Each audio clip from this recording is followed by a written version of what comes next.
नहमदु व नसल्ली अला रसूलिहिल करीम बिस्मिल्लाहिर्रहमानिर्रहीम। अस्सलामु अलैकुम वरहमतुल्लाहि वबरकातुहू। बहुत शुक्रगुजार हूँ आप लोगों ने वीडियो के लिए वक़्त निकाला। अल्लाह रब्बुल इज़्ज़त आपको इसका अजर अता फरमाए और अल्लाह पाक आपके और हमारे तमाम मुश्किलात और मसाइल को दूर फरमाए और अल्लाह पाक हमारी ज़िंदगियों में बरकत अता फरमाए। आमीन सुम्मा आमीन। आजकल जादू और अमलियात और जादू के ज़रिए आने वाले जिन्नात, इन्होंने लोगों को इंतहा दर्जे का मुतासिर किया है। वो लोग ख्वाह किसी भी मज़हब किसी भी मसलक से ताल्लुक़ रखते हों, लेकिन जादू ने हर इंसान की ज़िंदगी अजीरन कर दी है। करवाने वाले भी हमारे खुद होते हैं और करने वाले भी हमारे खुद होते हैं। ये वो लोग होते हैं जो हमें एक सेकंड के लिए भी खुशी में और आसूदगी में और खुशहाली में नहीं देख सकते। अल्लाह रब्बुल इज़्ज़त हमारे हाल पे रहम फरमाए। हमारे मोहम्मद अरबी सल्लल्लाहु अलैहि वसल्लम पर जब जादू हुआ था तो आपकी कैफियत भी बहुत अजीब तर हो गई थी और आप सल्लल्लाहु अलैहि वसल्लम बहुत ज़्यादा तकलीफ़ में रहने लगे। अम्मा आयशा रज़ियल्लाहु तआला अन्हा फरमाते हैं कि जब आप सल्लल्लाहु अलैहि वसल्लम पर जादू हुआ तो आप सल्लल्लाहु अलैहि वसल्लम की कैफियत ऐसी हो गई थी कि आप एक तो बीमारी में आ गए, आप बीमार रहने लगे, और दूसरा आपने वो काम नहीं किया होता था तो आप फरमाते थे आयशा मैंने फ़लाँ काम कर लिया। तो अम्मा आयशा फरमाती थी कि नहीं या रसूलल्लाह आपने वो काम नहीं किया, पर आप सल्लल्लाहु अलैहि वसल्लम फरमाते थे आयशा मुझे लगता है जैसे मैंने कर लिया। फिर अम्मा आयशा फरमाती हैं कि काफ़ी दिन आप सल्लल्लाहु अलैहि वसल्लम की हालत इसी तरह रही। फिर फरमाने लगे एक दिन कि ए आयशा मुझे अल्लाह रब्बुल इज़्ज़त ने ख्वाब में बता दिया कि मुझे क्या बीमारी है। अम्मा आयशा फरमाती है मैंने कहा जी या रसूलल्लाह मेरी जान आप पे कुर्बान, आप बताइए क्या बीमारी है। फरमाया कि आयशा मैं सोया तो मैंने देखा कि दो आदमी आए जो दो फरिश्ते थे इंसान के रूप में। फरमाते हैं कि एक मेरे सर की तरफ बैठ गया, एक मेरे पाँव की तरफ बैठ गया। जो मेरे सर, एक ने दूसरे से कहा क्या तुम जानते हो कि इनको मोहम्मद अरबी सल्लल्लाहु अलैहि वसल्लम को क्या बीमारी है? तो दूसरे ने कहा जी मैं जानता हूँ, ये मशहूर हैं, यानी इन पर सहर और जादू किया गया है। फिर पहले ने पूछा वो जादू किसने किया?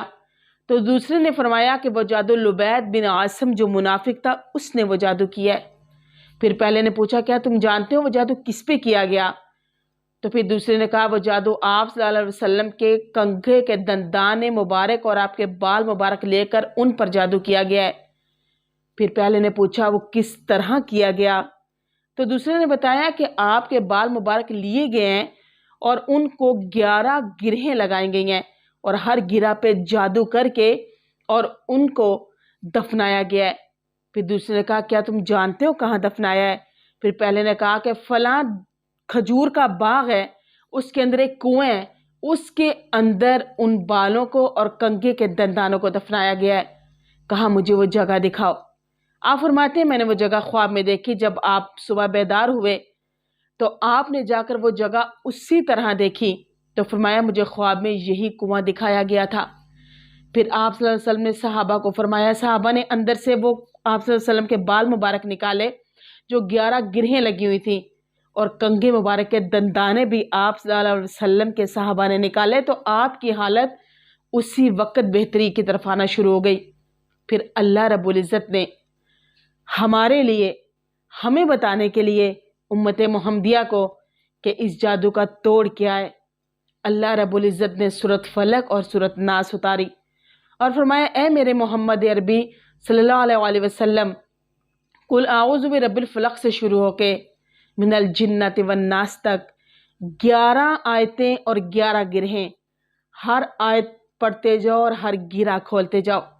आप सल्लल्लाहु अलैहि वसल्लम ने ऐसे ही किया तो आप सल्लल्लाहु अलैहि वसल्लम का सारा जादू ख़त्म हो गया। मोहम्मद अरबी सल्लल्लाहु अलैहि वसल्लम अल्लाह ताला के महबूब नबी हैं, उन पर जादू कोई कर नहीं सकता था, लेकिन सिर्फ़ और सिर्फ हमें बताने के लिए कि अगर तुम पर कोई जादू आ जाए, जिन्नात आ जाए, कोई मुश्किलात हो तो सूरत फलक और सूरत नास इसका विर्द करो, तुम्हारी तरफ कोई भी शैतानी अमल तुम्हें टच भी नहीं कर सकता और तुम्हें तकलीफ़ नहीं दे सकता। हदीस मुबारक में आप सल्लल्लाहु अलैहि वसल्लम ने फरमाया अगर तुम ये चाहते हो کہ زمین کے اوپر اور آسمان کے نیچے جتنی بھی چیزیں ہیں ان میں سے کوئی چیز بھی تمہیں تکلیف نہ دے تو صرف صبح اور شام 3 دفعہ سورۃ فلق اور سورۃ ناس پڑھ لیا کرو، تم اللہ کی امان میں آ جاؤ گے۔ یہ ہمارے محمد عربی صلی اللہ علیہ وسلم کی گارنٹی ہے۔ ہمیں اللہ رب العزت ہمیں عمل کی توفیق عطا فرمائے۔ ہم لوگ دنیاوی کاموں کی طرف بہت دوڑتے ہیں، ہم لوگ فضول کے جعلی بابے اور جعلی پیر اور جعلی عاملوں کی طرف بھاگتے ہیں، جو ہمارا گھر بھی خالی کر دیتے ہیں، جو ہمیں تکلیف میں اور تکلیف دیتے ہیں، لیکن ہم اس قرآن مجید کا سہارا نہیں لیتے جو دونوں جہان کی شفائے کلی ہمارے گھر میں موجود ہے۔ سورۃ بقرہ کا آخری رکوع پڑھیں اور سورۃ فلق اور سورۃ ناس پڑھیں۔ آپ صلی اللہ علیہ وسلم کی حالت فوراً سے پہلے بہتر ہو گئی تھی جب یہ دونوں صورتیں پڑھی گئی تھیں۔ اللہ رب العزت سے عافیت مانگا کریں، اور جب بھی کوئی تکلیف کوئی پریشانی ہو آپ ان کو ضرور پڑھیں۔ اللہ رب العزت ہم پہ رحم فرمائے۔ ویڈیو اچھی لگے تو لائک اینڈ شیئر کر دیجئے، چینل کو ضرور سبسکرائب کر دیجئے، دعا میں یاد رکھیے۔ جزاک اللہ و آخر الدعوانا ان الحمد للہ رب العالمین۔